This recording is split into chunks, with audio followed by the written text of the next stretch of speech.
Hello friend, আসসালামু আলাইকুম। তো দেখতে পাচ্ছেন এখানে এক থাল কাঁঠাল তুলে নিয়েছি। কাঁঠালগুলো খুবই মিষ্টি সুস্বাদু। আর এখানে আমি কিছু আম গুলিয়ে নিয়েছি, দেখতে পাচ্ছেন। এই আম আর কাঁঠালের রস দিয়ে পিঠা তৈরি হবে। বন্ধুরা, আমের রস এটা আমি ছেঁকে নিব ভালো করে চালনাতে চেলে। আর এই কাঁঠালের রসটাও আমি বের করে নিব। এই কাঁঠালের রসটা আমি বের করে নিব।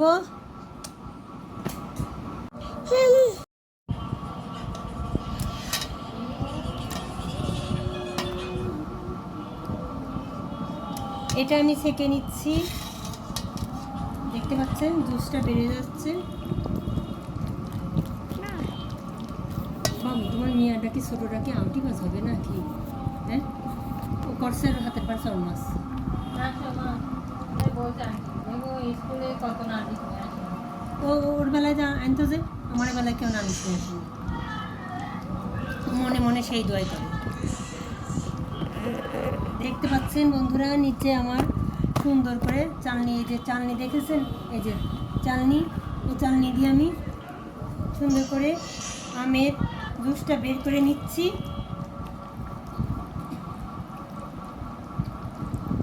এরপর আমি এর সাথে কাঁঠালের জুসটা বের করে নিব। রাখো। তো একটা কলা দিলাম আর কিছু কাঁঠাল দিলাম, এই যে দেখতে পাচ্ছেন কলাটা। আর এই যে আমি আম ছেঁকে নিয়েছি, এবার আমি কলা আর কাঁঠাল চটকিয়ে ছেঁকে নিচ্ছি। আর এটা দিয়ে খুব দারুণ পিঠা তৈরি হবে। এই পিঠাটা এরকম করে এই কাঁঠাল আমের সিজনে কে কে খেয়েছেন অবশ্যই জানাবেন।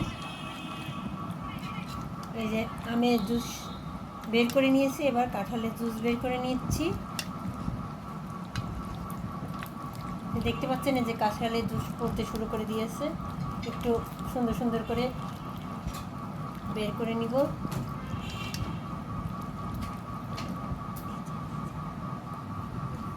দেখেন আম আর কাঁঠালের জুস সাথে কলা, এই পিঠাটা কিন্তু খেতে দারুণ লাগে। আপনাদের সাথে এই জন্যই শেয়ার করব।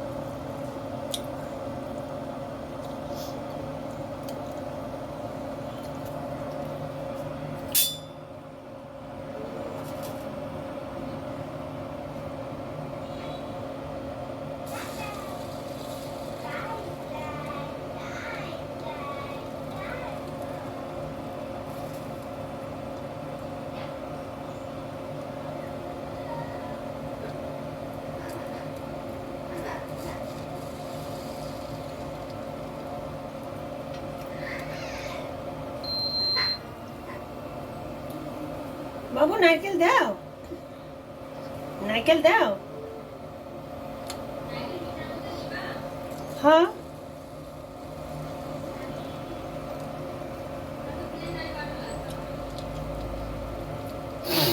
বাবা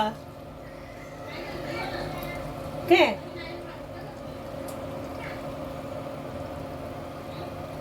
হ্যাঁ,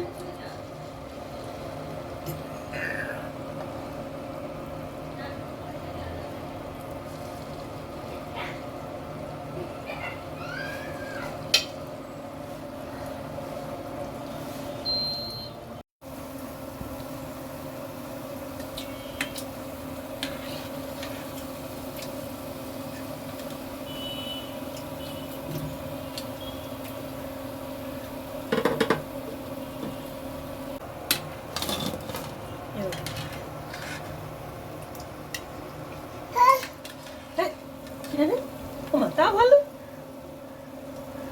ও বুঝে গেছে, হয়ে গেছে।